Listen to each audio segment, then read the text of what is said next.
Before I start the lecture, I would like to thank the organization, and especially Stephanie, for inviting me to this conference. I would have never visited a conference like this if she wouldn't have been to do so. Moreover, it wouldn't have happened if we wouldn't have joined together with a group of 36 scientists that already in the start of the pandemic joined together to convince the world, first of all the WHO, that airborne transmission was something to account for during this pandemic. Airborne transmission and other transmission routes. Let's see. We have several transmission routes in theory for this SARS-CoV-2 that we were considering in the beginning. Direct contact, obviously. We have indirect contact, so through touching a ball, for example, as you can see here, you can get infected, and you can get infected through airborne transmission. That means respiratory droplets, or that are caused by sneezing, coughing, and even breathing, talking, resulting in large droplets, sprays, or very small aerosols, very small droplets that can linger in the air. Now, to explain a little bit further, these large droplets we define as droplets approximately bigger than 100 micron, while the smaller droplets, aerosols, are considered to be smaller than 100 micron. You see here somebody talking.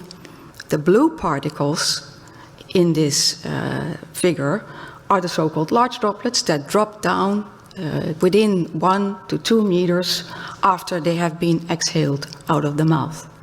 While the aerosols can linger in the air, it can come much further than that. That means that we can be infected through airborne transmission on the close range, but also on the long range by mainly those transmitted aerosols. Now, Hugo Lee just showed that far-range or long-range airborne transmission is indeed possible. And he showed the example of the poorly ventilated restaurant in Hong Kong. And we also saw in several outbreaks, such as the Skagit Valley superspreading event, where a choir was practicing. We saw it on the Diamond Princess cruise ship outbreak, and we saw it in the outbreak in a call center in South Korea. But in many, many other places, we saw that far-range transmission was actually the only possibility that could explain the transmission that had taken place. Now, all of these, I have to go back. All of these outbreaks had the characteristics that there were many people there in that setting. They were wearing no masks, and there was insufficient ventilation. Now, this group of 36 scientists joined together to convince the world that airborne transmission was a thing to account for. On the side, we also recommended that ventilation, sufficient ventilation, could perhaps be a solution for this long-range transmission to get better. Proper ventilation measures were therefore recommended, comprising of, first of all, sufficient ventilation, meaning ventilation that actually exhausts the pollutions that are exhaled from the person before it is passing to other persons, so they can still get infected by it. And if that ventilation is not possible or not sufficient, then the advice was to use portable air cleaners or some other form of air cleaning. Now let's start with ventilation. Hugo Lee has already explained to you a lot about the different types the mechanical ventilation we have natural ventilation, opening a window, and in these different types, we also have different principles or regimes, as you could call them. He mentioned displacement ventilation, where the air is supplied nearby the floor or in the floor and exhausted nearby the ceiling. We have vertical ventilation, which is used, for example, in operation theaters. So the air comes from above and is exhausted down near the floor. And we have mixing ventilation, which is a form of ventilation that is used in almost any place in public spaces. And then we have also cross ventilation that Julie also showed. When you open doors and windows, you will have cross ventilation. The air is moved horizontally through the room. Now, to test the effect of these different ventilation regimes on the exhalation of aerosols from an infected person, we simulated this exhalation of aerosols by soap bubbles produced by an artificial mannequin head and a breathing machine in the experience room of the Sense Lab at the TU Delft in the Netherlands, already in June 2020.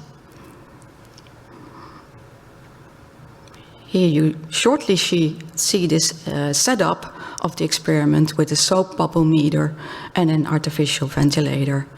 We first tested a mechanical ventilation rate of 1200 cubic meter per hour. And you can see here the bubbles going through the air there. Then we tested half of that, 600 cubic meter per hour, mixing ventilation. You see the density of the bubbles is getting a bit larger. Then we tested no ventilation. And you see it's really increasing there.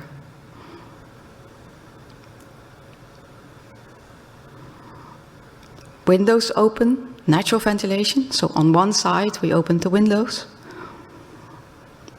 You see it's better than the 600 cubic meter per hour even.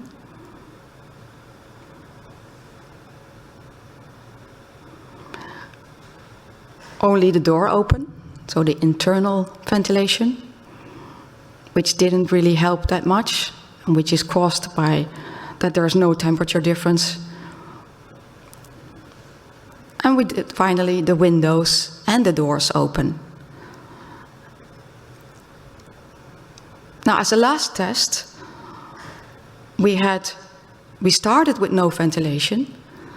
We stopped the production of the bubbles and then opened the door and the windows to get cross ventilation, to clean all the bubbles out. Now, our findings were clearly that the aerosols that we saw in the form of these soap bubbles traveled further than 1.5 meters. So the advice that we got in the summer of 2020. The exhaled aerosols clearly build up in a poorly ventilated room. And ventilation seems to help to reduce and to dilute these aerosols, or these air bubbles. Now, and then finally, cross-ventilation clears the room clearly, and especially after the occupants have left the room. Now, this advice of cross-ventilation, so opening doors and windows, was actually recommended to all the schools in that winter of 2020 and 21. And we happened to be able to test a number of schools and classrooms. We tested the ventilation rate in those classrooms. And we noticed that in fact, all of the classrooms, they had their doors open and their windows open, not only when the children left the classroom, but continuously, causing the children to be very, very cold. And they were even sitting there with their coats on. You can imagine during the winter, it's really not that comfortable. So it might work for some hospitals in some regions, but not in the Netherlands, that's for sure. So we thought of what else can we then do? Can we perhaps clean the air by air cleaning devices? Now, before I go into that topic, just some basics of what is actually in the air indoors. In the air indoors, we come across a lot of components. We have gaseous pollutants. Of some you can smell. Think of a mold growing in a bathroom. As you can see here on the left corner up, molds have the tendency to emit volatile organic compounds, of which some of them you can smell and some of them are even irritating to you. But we have also non-smelling gases, such as carbon monoxide when you are cooking on a gas stove. And then we have a whole lot of other components in that air, in that indoor air, which we are considering as being particles. Now, those particles can be of biological origin, such as SARS-CoV-2, but also Legionella.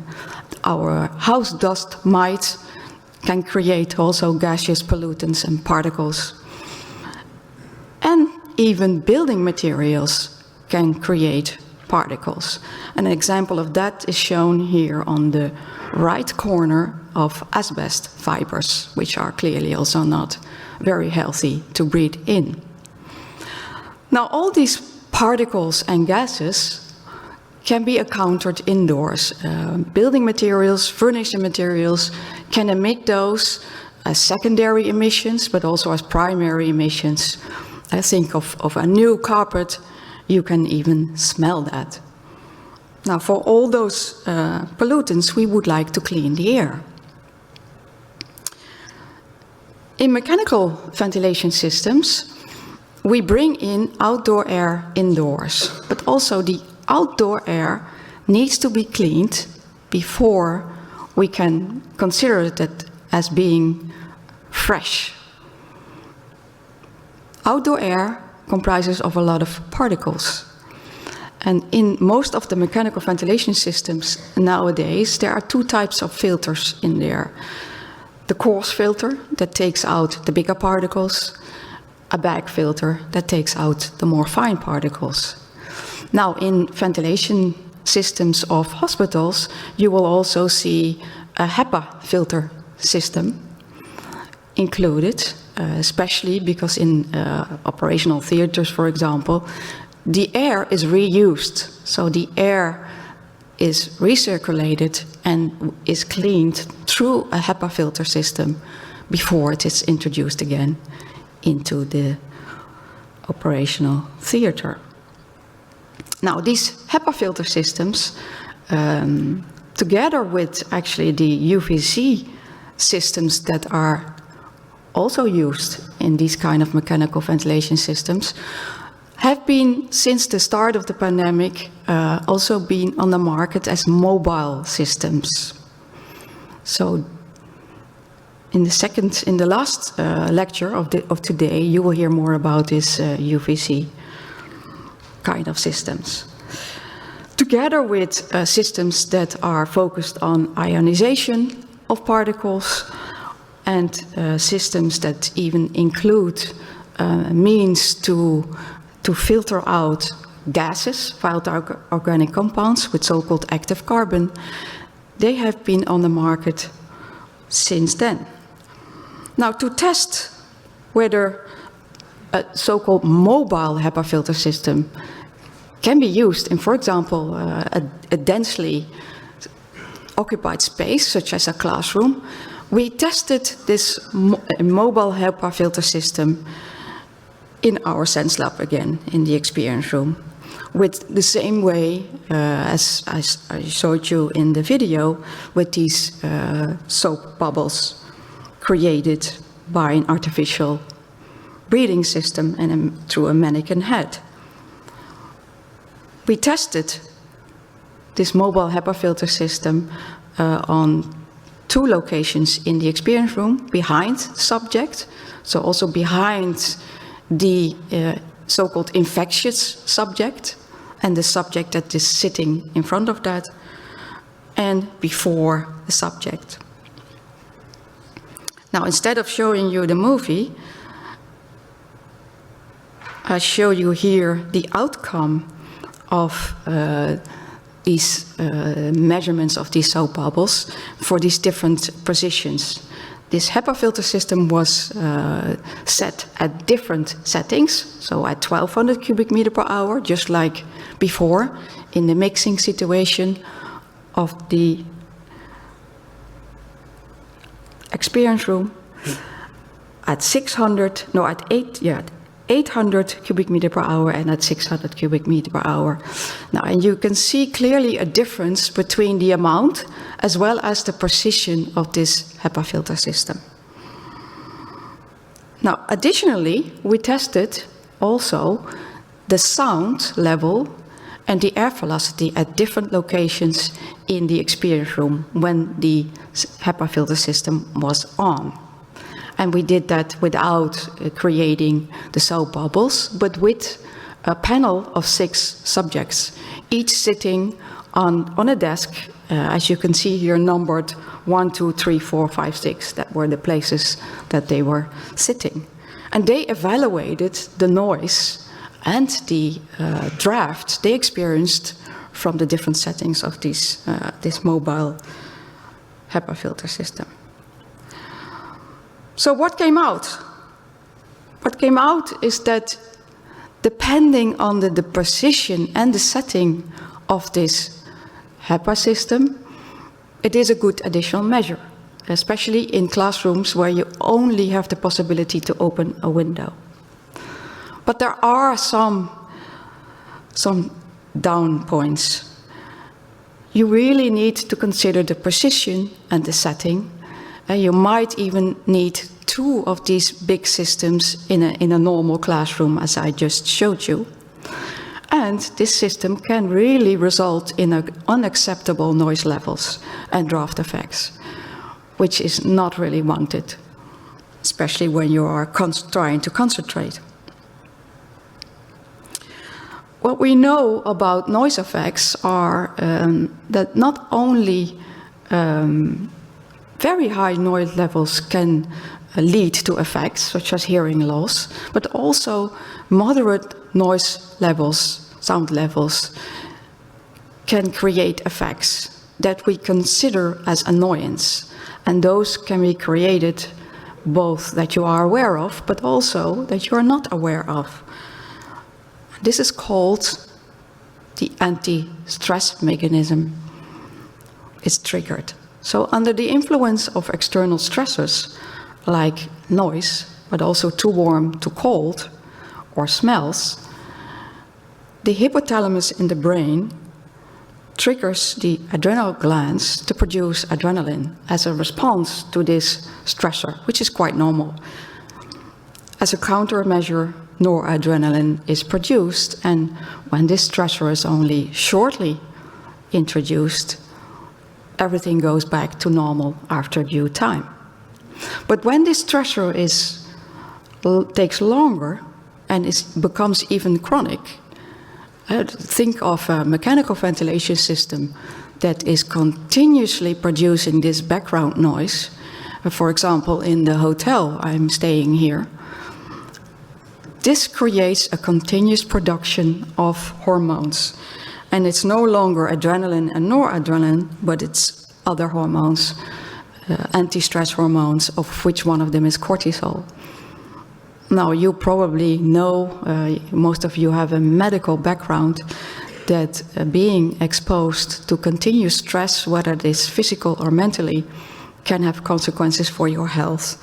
And we have seen in several studies that being exposed to high cortisol levels for a longer time, it can contribute to changes in carbohydrate and fat metabolism and can lead to anxiety, depression, and heart disease. While low cortisol levels, because also a lower level can be created. We speak about an imbalance that can exist, can lead to fatigue, allergies, asthma, and increased weight. Now, the question that we already heard asking to Hugo Lee, and that was frequently asked also to me and to others of this team of 36 scientists, how much should we now ventilate? Now, our guidelines for ventilation are mostly based on the CO2 concentration in the air as an indicator of the presence of people. I brought this CO2 meter here with me. It states here 562 ppm, which is actually quite a very low level, considering the fact that outdoor levels are approximately around 450 ppm nowadays. I don't know about here in this area, but in Delft it's around 450 ppm at the moment. Now, based on this CO2 concentration, we can determine a ventilation rate that we would require to be able to stay below a certain threshold limit value. Now, several standards have created or have mentioned threshold limit values, for example, 1200 ppm is such a number. Now, here in this equation, you can see a letter E, this air distribution effectiveness that Hugo Lee also mentioned. When we have full mixing, this E value is 1 in that equation. But when we have natural ventilation, single-sided or double-sided cross-ventilation, this E value might be different and might even differ because of wind on the facade, of temperature differences, pressure differences, etc. Now, considering a limit value of 1200 ppm and an outdoor value of 400 ppm, in this case it was easier to calculate, I took that value. Considering that one person produces 18 liters per hour of CO2, this equation would result in a required ventilation rate in a mixing ventilation of 6.25 liters per second per person, while in a situation with an E value of a twice of that, sorry. Or whether this is enough to also prevent infection is in fact something we still are trying to figure out. You could also ask yourself whether CO2 is actually a good indicator for exhaled infectious aerosols. Aerosols are not CO2. CO2 is a gas. Some of the exhaled droplets and aerosols might not behave as a gas. Now, consider it is a good indicator. The question then arises, where do I place this CO2 sensor in an extremely occupied, dense space, such as a classroom, where we only have natural ventilation as a possibility? And if we know the location, where is one sensor then enough? So we performed an experiment, again in the experience room of the Sense Lab, with several subjects, 6 subjects. That was the limit because we needed to have the 1.5 meter distance continuously. And we tested the CO2 concentrations at 18 locations in that experience room for 4 different ventilation regimes. And here you can see the setting. We also measured at those schools that we visited. We measured 2 schools, several classrooms, more in detail, where we also measured the outdoor concentration of CO2. And from all those measurements, we concluded that CO2 concentrations in a room, with natural ventilation specifically, can vary a lot between the different locations. And we concluded that at least 2 sensors are needed to be able to say something about that CO2 concentration in that room. Moreover, we also noticed that the outdoor CO2 concentration can vary during the day and per location. So whether you measure in a urban situation or suburban or even rural situation is really quite different. So the outdoor concentration that you take in your equation also needs to be measured. Now, in the case that CO2 is not a good indicator for exhaled infectious aerosols, what model can we then use? Are there any other models? Now, Yugali mentioned the Wells-Riley model. It's given here. I will not go into that. But it assumes one infectious person in a mixed room and then calculates the infection risk for another person that comes in that room. This model has a lot of limitation. It doesn't account for differences between persons. Mixing situation is assumed, which rarely happens in natural ventilated rooms, for example. And the concentration of the exhaled aerosols are assumed constant over time. So also the exposure, so the inhalation of these infectious aerosols are supposed to be constant over time. Now, we know by now that the infection depends on the amount of exhaled viable virus containing aerosols, very important. The exposure of that person to this viable virus over time, and the infectiousness of the virus and the health status of the exposed person.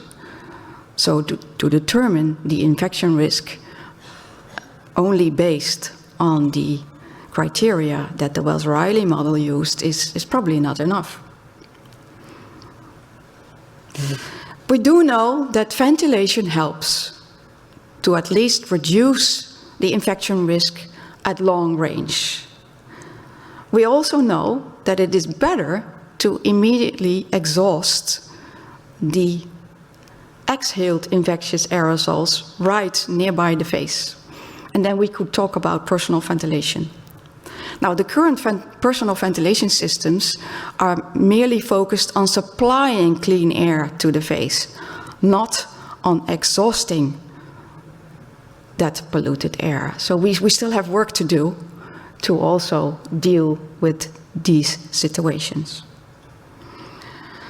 And then we also need to be aware that there are more pollutants in that indoor air that we need to account for. It's important that all pollutants are exhausted or cleaned. We are dealing with a mix of pollutants that are not stable over time. And interactions occur between those pollutants and with the environment. But also interactions occur with the other factors of that indoor environment. When we open a window to get so-called fresh air from outdoors, we can create noise from outdoors to indoors, and we can also create the cold air coming indoors. When we only use mechanical ventilation systems, and we have put them on their max possible setting during the pandemic, we can create noise caused by the airflow in the ducts, so-called rustle of the air, and even drafts. So that's all we need to take account of as well. So to conclude, it's clear from the pandemic and all the research that we did alongside that it's not only about how much we should ventilate. So a ventilation rate or an air exchange rate is not enough. We need also really to look at the situation we are in and consider how to ventilate, as Yugali also pointed out. We are in need of a risk-based approach